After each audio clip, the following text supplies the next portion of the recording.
حبیب خدا ختم انبیاء آواز بلند صلوات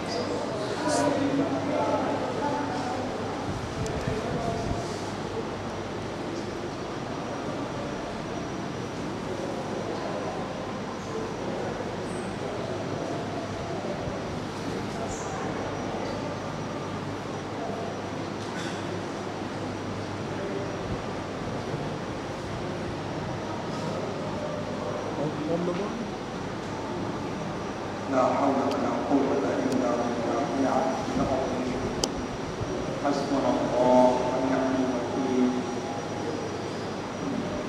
نعم المولى ونعم النصير الحمد لله رب العالمين والعاقبة للمتقين والجنة للمؤمنين والنار للمشركين والكافرين والملحدين والمنافقين والغاسلين ثم الصلاة والسلام والتحية والإكرام على أشرف الأنبياء والمرسلين خاتم النبيين شفيع المذنبين أبي القاسم المصطفى محمد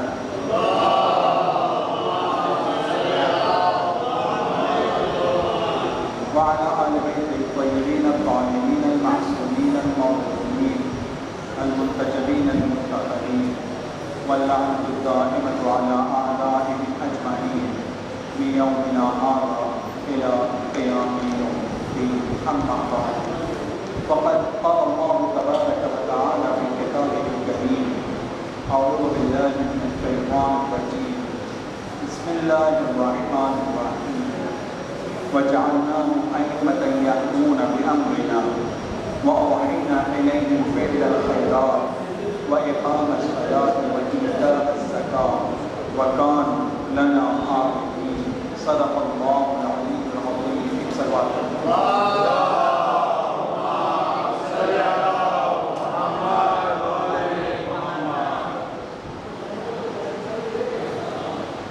خدا بندہ قرآن مجید میں ارشاد فرماتا ہے کہ خدا نے جن لوگوں کو امام بنایا ہے وہ خدا کی بات کی طرف اور خدا کی طرف لوگوں کی ہدایت کرتے ہیں۔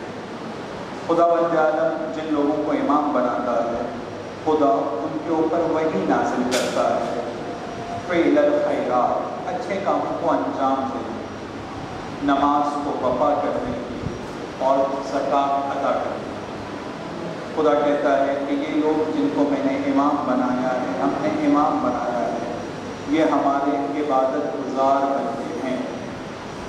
اس آیت کی روشنی میں کل میں نے آپ کے سامنے واضح کیا کہ ہم امامت کے بارے میں گفتگو کر رہے ہیں، لیکن امامت کے اس پہلو پر کہ جہاں پر امام اپنے وقت کے ظالم کے مقابلے میں کنفرنٹ کرتے ہیں، ظالم سے ٹکر لیتے ہیں، ظالم کے راستے کو بلاک کرنے کی کوشش کرتے ہیں، ظالم کو اس کے مقصد میں جس راستے پر وہ چل رہا ہے اس کو روکنے کی کوشش کرتے ہیں۔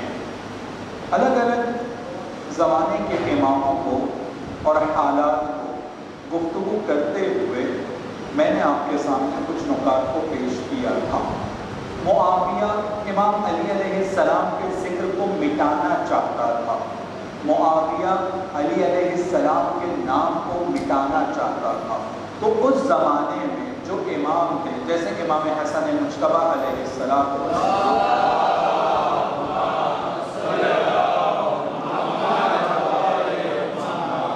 یہ معاویہ کے راستے کو روکنے کی کوشش کرتے تھے۔ جو معاویہ کا مقصد ہے، جو معاویہ کا ہدف ہے، جس راستے میں معاویہ آگے بڑھنا چاہتا ہے،